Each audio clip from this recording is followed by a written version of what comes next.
제목. 난 네가 약한 모습을 보일 때도 참 좋더라. 나도 그런 적이 있었다. 유난히 힘이 빠지고 외로운 날, 스스로에게 말을 건 적이 있었다. 그때 나는 몹시 가파른 언덕길을 오르고 있었다. 마치 불완전하고 장애물투성이인 인생을 상징이라도 하듯 언덕길은 높고 바람은 거셌다. 제 풀의 무릎이 꺾일 것 같은 순간 나는 한 손을 옆으로 뻗어 보이지 않는 손을 거머쥐었다. 그리고 내 옆에 힘 빠진 친구와 나란히 걷기라도 하듯이 말을 걸었다. 힘들지? 이 길이 원래 좀 오르기 힘들어. 기운 내. 조금만 더 가면 돼.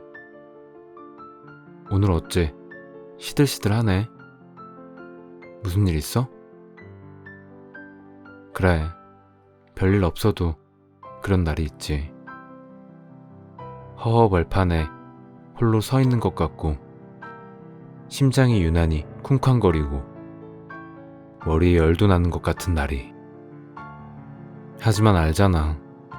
그런 순간도 곧 지나간다는 거. 그러니 힘내. 난 네가 약한 모습을 보일 때도 참 좋더라. 생생하게 살아있는 것 같잖아. 이런 대화를 나누며 계속 보이지 않는 친구의 손을 꼭 쥐었다. 그러는 사이에 언덕길의 가장 힘든 부분까지 올라와 있었다. 그리고 분명히 느낄 수 있었다. 눅눅했던 마음의 방에 잘 마른 공기가 불어오는 것 같은 상쾌함을.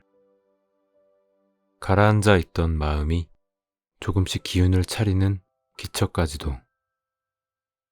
어쩔 수 없어 같이 지내는 불편한 동거인이 아니라 나 자신과 진정으로 친구가 된 듯한 기분이 들었다.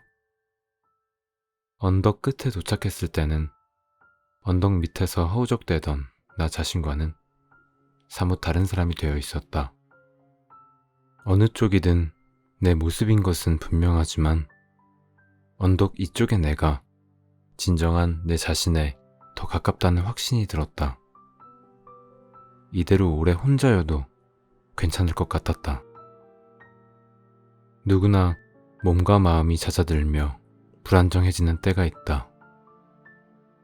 어떤 이는 욕실에서 거울을 들여다보며 어떤 이는 혼자 운전하며 자신과 대화를 나눈다. 그러면서 세상의 힘을 견딜 영혼의 힘을 충전한다. 문 밖만 나서면 세상엔 길을 꺾게 만드는 일들이 사방에 널려 있다. 혼자 힘으로 감당하기엔 버거운 일들이 경사진 길에 쏟아진 드럼통처럼 무리지어 굴러오기도 한다. 혼자 나직하게 읊조리는 일, 그것은 가장 낮은 목소리의 소통이자 스스로에게 보내는 응원이다. 혼잣말을 하다 보면 평소에 꾹꾹 눌러둔 무의식이 올라오기도 한다. 읊조림을 통해 숨어있던 내 모습을 발견하는 재미도 쏠쏠하다. 한 가지 분명한 사실은 가장 낮은 목소리로 자신과 나누는 이 소통 덕분에 때로 감당하기 힘들 만큼 어려운 문제를 안겨주는 세상과 맞설 용기를 낸다는 것이다. 바닥을 치고 다시 올라오는 순간 세상 그 누구의 조언보다 가장 결정적인 영향력을 미치는 것도 바로 자신과 나누는 대화이다. 젊거나 나이 들거나 건강하거나 병들거나 모든 이들이 한결같이 듣고 싶어하는 말이 있다. 내가 당신을 어루만져 줄게요. 당신을 이해해요. 사람들이 원하는 것이 이렇듯 단순하고 또 단순하다는 사실에 나는 가끔 놀라곤 한다. 사람들 마음이 그럴진데 나 자신이라고 다를까? 때로는 옆으로 손을 내밀어 또 다른 나의 손을 잡고 속삭일 일이다. 내가 널 어루만져 줄게. 네 곁엔 내가 있어. 나는 지금도 그날 언덕길을 오르는 동안 손에 핫팩을 붙인 것처럼 점점 따뜻해지던 온기를 잊지 못한다.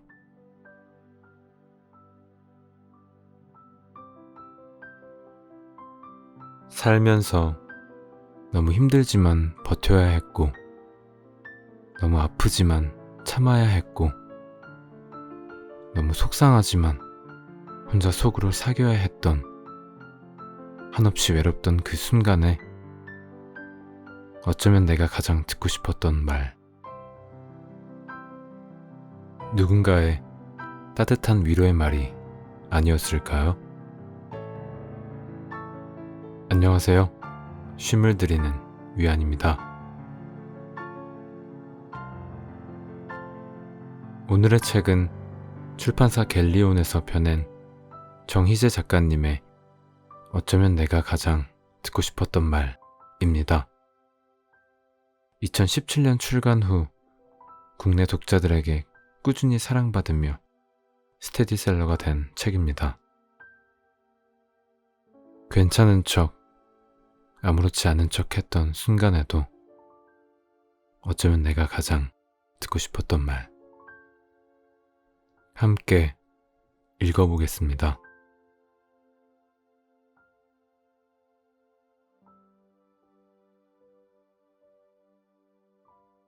혼자 밥 먹기, 외롭지만 거룩한 시간.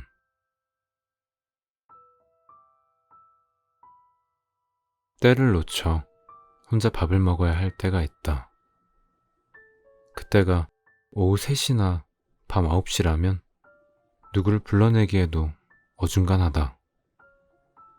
새벽녘 골목에 홀로 서 있는 것처럼 마음이 어스름해지는 순간이다.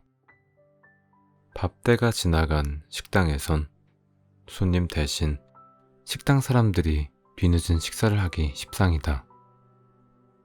모처럼 자리에 엉덩이를 붙이고 앉은 이들이 나 때문에 다시 몸을 일으킨다. 미안해진다. 어쩌랴. 가장 빨리 되는 메뉴를 먹고 구석자리에 앉아 음식을 기다리는 동안 그들의 고단한 식탁을 조용히 응시한다. 대부분은 메뉴판에 없는 음식들이다.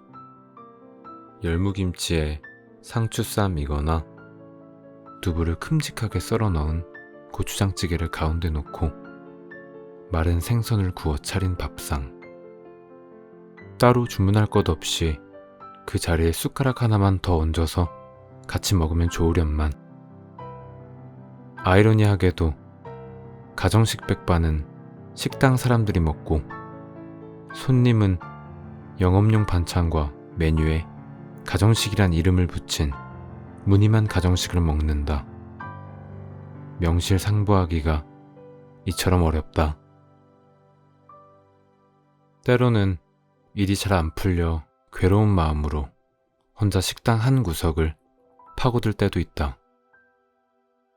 그럴 때 누군가 해주는 밥을 먹는다는 건 수혈이 필요한 영혼을 보살피는 일이기도 하다.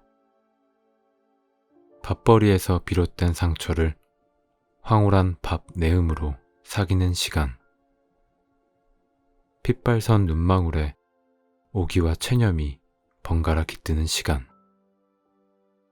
홀로 밥을 먹으려 우리는 더 강해지고 더 독해졌다가 끝내는 쓸쓸해지는 것인지도 모른다. 밥벌이를 하며 살아오는 동안 얼마나 많은 식당의 의자 위에서 밥 한 공기 분량의 다짐과 좌절을 되풀이했을까? 타임머신이 있다면 지난 날로 돌아가 식당에 혼자 있는 나를 한 번쯤 안아주고 싶다. 아이야, 좀 더 견디렴. 견뎌서 어서 내게로 오렴. 나는 너를 기다리고 있단다. 우리에겐 아직도 홀로 견뎌야 하는 가정식 백반의 시간이 많이 남아있지만 그 세월에도 불구하고 훼손되지 않는 뭔가를 간직한다면 너는 그 자체로 빛날 거야. 그 뭔가는 너를 너답게 하는 위엄, 또는 밥주발 뚜껑에 붙은 밥알을 누군가의 피눈물로 보는 지혜일 수도, 또 다른 곳에서 홀로 밥상과 마주하고 있을 이들을 잊지 않는 연대의 마음일 수도 있겠지. 어서 그 밥을 먹고 씩씩하게 걸어서 내게로 오렴. 나는 너를 기다리고 있다. 내 앞에 차려진 밥 한 공기에 뜨거운 성전을 마주하며 나는 또 미래의 나에게로 뚜벅뚜벅 걸어갈 것이다. 앞날 어느 식당에선가 피할 수 없는 한 끼니를 앞두고 있을 그때라고 삶의 신선함이 없을까? 한 숟갈 한 숟갈의 계단을 디디며 앞날에 너에게로 간다. 너는 나를 기다리고 있어라.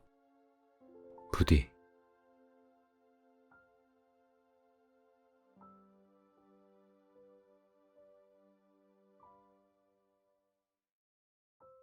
그해 겨울이 내게 일깨워준 것.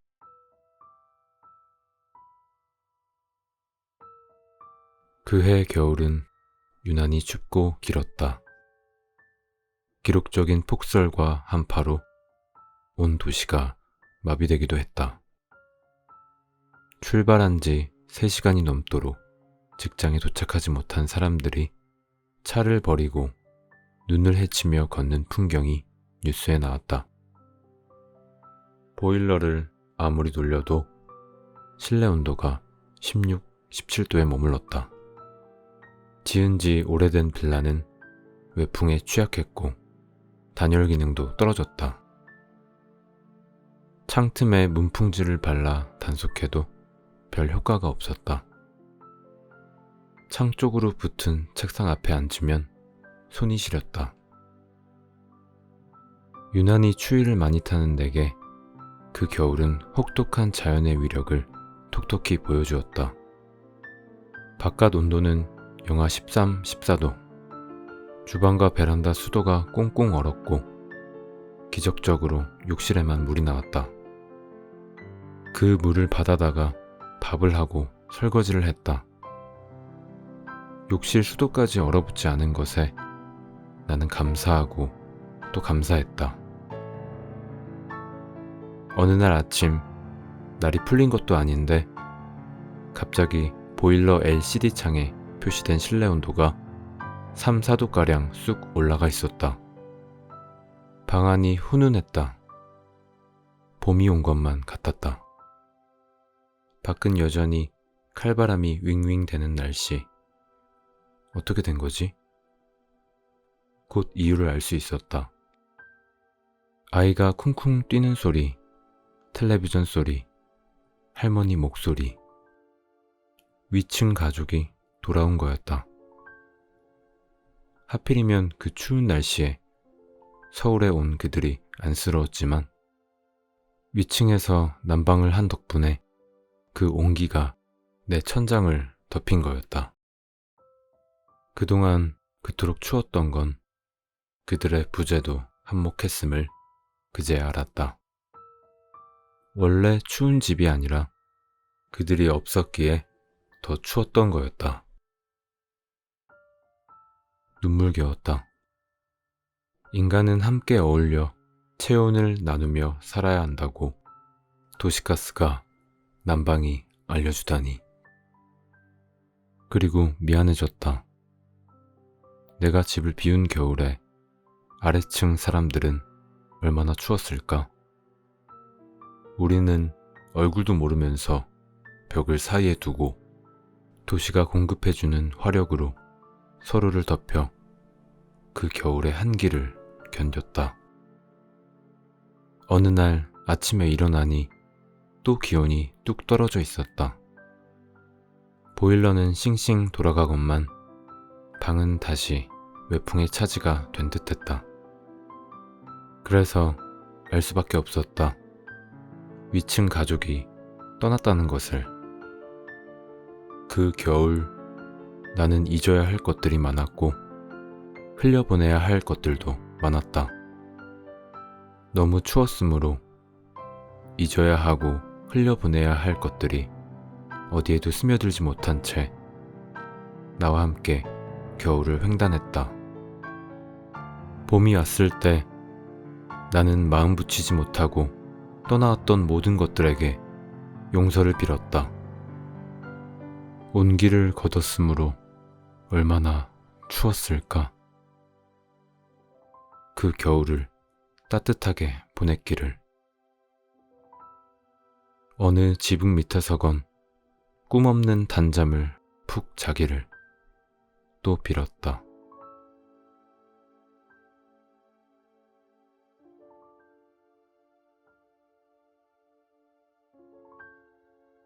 한 사람의 어른이 된다는 것.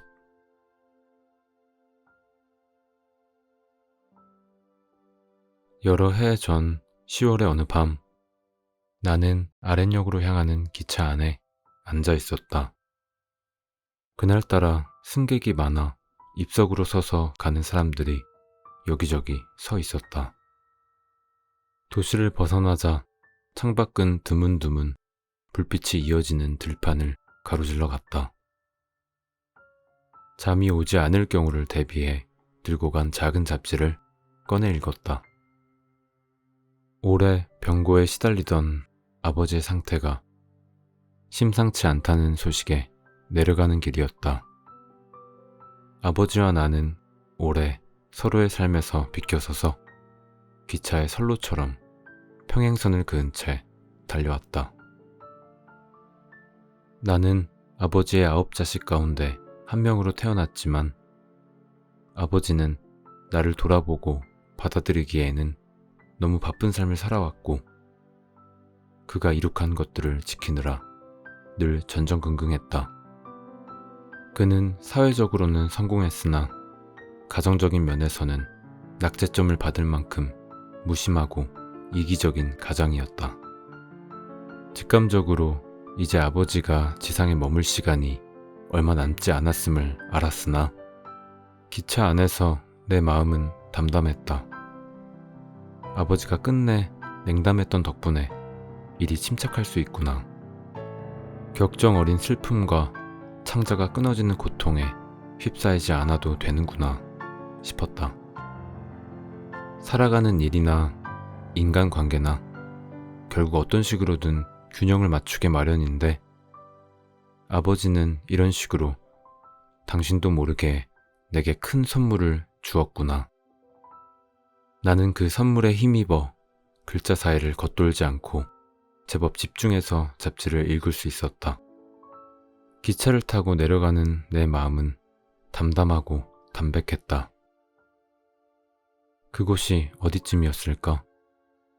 서울역을 출발한 기차가 2~3시간쯤 달렸을 때 눈길을 주고 있던 잡지 위로 갑자기 물방울이 후두둑 번지기 시작했다.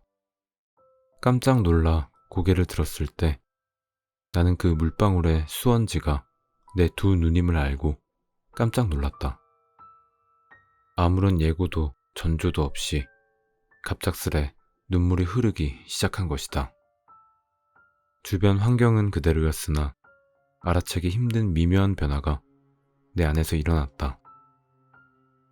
알 수 없는 힘이 나를 슬쩍 치고 지나간 것 같았다. 나는 당황했다.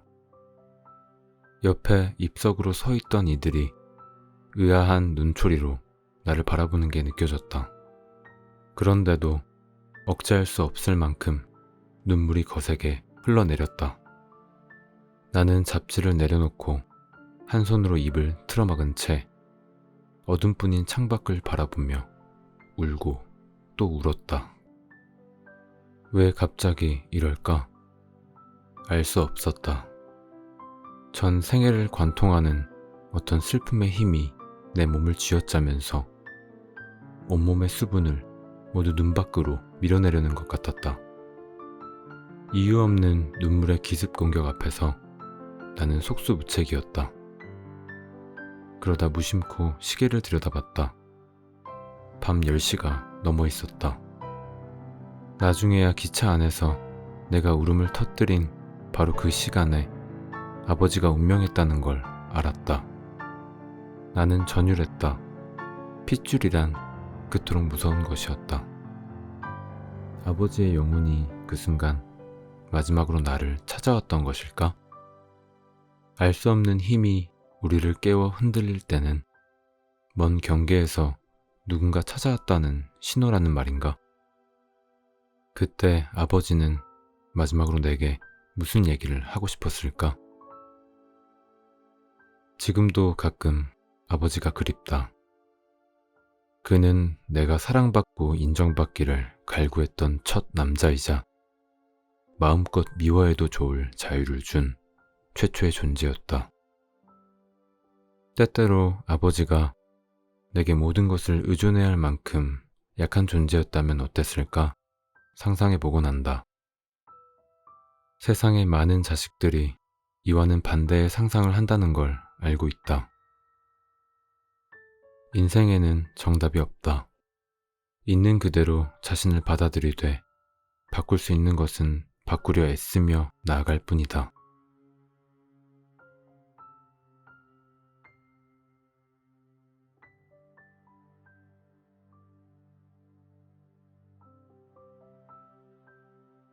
내일도 고단한 출근길에 오를 당신에게. 이 도시에서 아침마다 출근하는 사람들에게 깊은 경외심을 품는다. 지하철과 버스, 자전거, 자가용, 어떤 수단을 쓰건 아침마다 사람들은 영화를 찍는다. 낡고 진부하며 고만고만한 감동과 소름이 돋는 지옥의 필름을. 신림동에서 안국동까지 출퇴근한 적이 있었다. 집에서 지하철역까지 버스를 타고 나가 2호선을 탔다. 어느 호선이나 비슷하겠지만 특히 출근 시간 2호선은 처절함 그 자체다.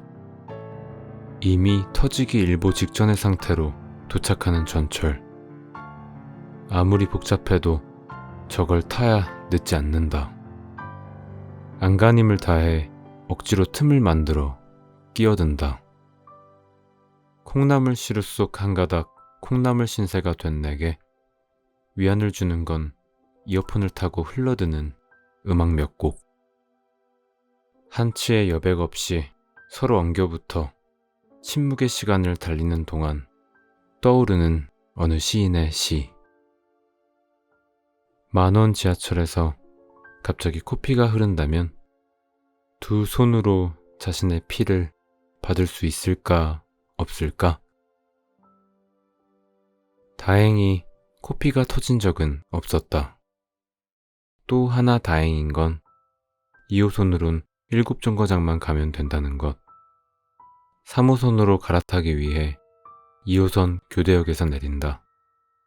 아무리 급해도 뛰거나 앞질러 갈 수 없다. 검은 축구공처럼 떠오른 머리들을 바라보며 사람 물결을 타고 3호선 승강장에 이른다. 강북 방향 3호선은 그나마 사정이 낫다. 숨쉴만 하다. 책을 꺼내 읽을 여유도 생긴다. 한강을 건널 때면 이처럼 넓은 강을 낀 도시에 살고 있다는 사실에 매번 새삼스레 놀라고 감동했다. 전철은 한참 동안 강을 횡단한다. 물결 위에 무심하게 퍼지던 아침 햇살. 안국역에 내려서는 회사까지 빠른 걸음으로 10분쯤 걸어야 한다. 내 출근 카드에는 늘 아슬아슬한 시간이 찍히곤 했다. 외국 친구들이 한국인들은 왜 그리 환한 표정으로 다니냐고 물어올 때 내 대답. 너도 한번 살아봐. 살아보면 그게 가장 무난한 표정임을 알게 된다. 내릴 때가 아닌데도 성급하게 비집고 나오거나 획 밀치면서 사과 한마디 없이 가버리는 사람을 볼 때면 순간 사리에 버금가는 화가 치솟는다. 도시의 출퇴근길은 너무 쉽게 사람을 미워하게 만든다. 영등포역만 지나면 승객이 훅 줄었다. 을지로 3가역에 내려 3호선을 갈아타고 안국역까지, 그리고 다시 도보. 걸리는 시간은 비슷했다. 신림역에서 버스를 타고 상도터널을 넘어 종로 쪽으로 나가는 버스를 탄 적도 있었다. 어떤 길을 택해도 출근 시간을 1시간 이내로 단축할 수 없었다. 늦은 야근에서 돌아오면 다음날 출근하기가 너무 고역스러웠다. 철야를 마친 날 아침엔 지하철 안에서 잠들어 버려 2호선 구간을 빙빙 돌기도 했다. 이건 좀 곤란해.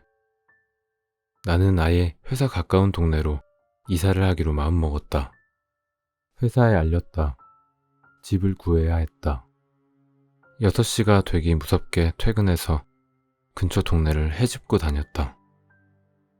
그런데 몰랐다. 집을 보러 다니는 동안 상사의 마음이 상했을 줄은. 드디어 30분 이내로 출근할 수 있는 동네에 집을 구했다. 그러나 그로부터 얼마 지나지 않아 회사를 그만뒀다. 출근 시간을 30분 단축하려다 퇴직을 앞당겼다는 조금은 우스꽝스럽고 슬픈 이야기. 그때의 상사와 지금도 연락하고 지낸다는 조금은 재밌는 이야기. 아침역 10,000원 지하철을 떠올릴 때마다 인도 겐지스 강가에서 초를 띄우며 기도하듯 마음을 모은다. 그대, 이번 생에 이토록 수고했으니 다음 생에는 아예 출퇴근을 알리는 햇빛이나 달빛으로 태어나기를. 하루에 2번쯤 크게 웃을 일 생기기를.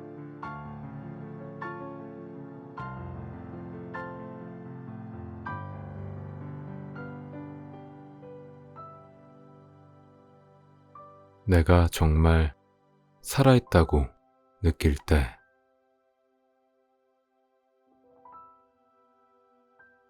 습관적으로 일어나서 씻고 집을 나서고 일하고 공부하고 그 사이사이 주목받지 못했던 짜투리 순간들이 짠하게 다가온다. 그런 시간들만 어딘가에 따로 모여서 살아가는 상상을 해본다. 급한 일을 마저 해치우기 위해 서둘러 식사를 하던 시간. 너를 기다리며 주변의 공기에 예민하게 촉수를 세우던 시간. 잠들지 못해 뒤척이던 시간. 풀벌레 소리에 가을을 느끼며 사랑 다음에 오는 정막을 생각하던 시간.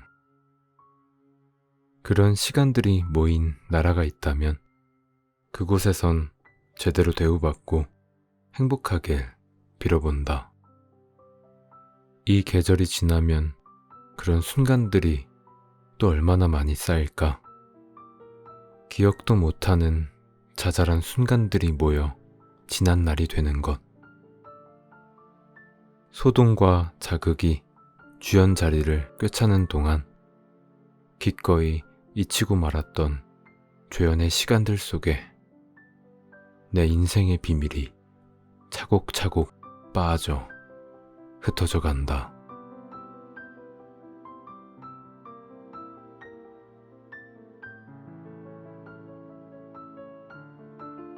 오늘의 책은 어쩌면 내가 가장 듣고 싶었던 말이었습니다. 끝까지 함께 들어주셔서 감사합니다. 다음에 또 뵐게요. 오늘도 평안한 하루 보내세요.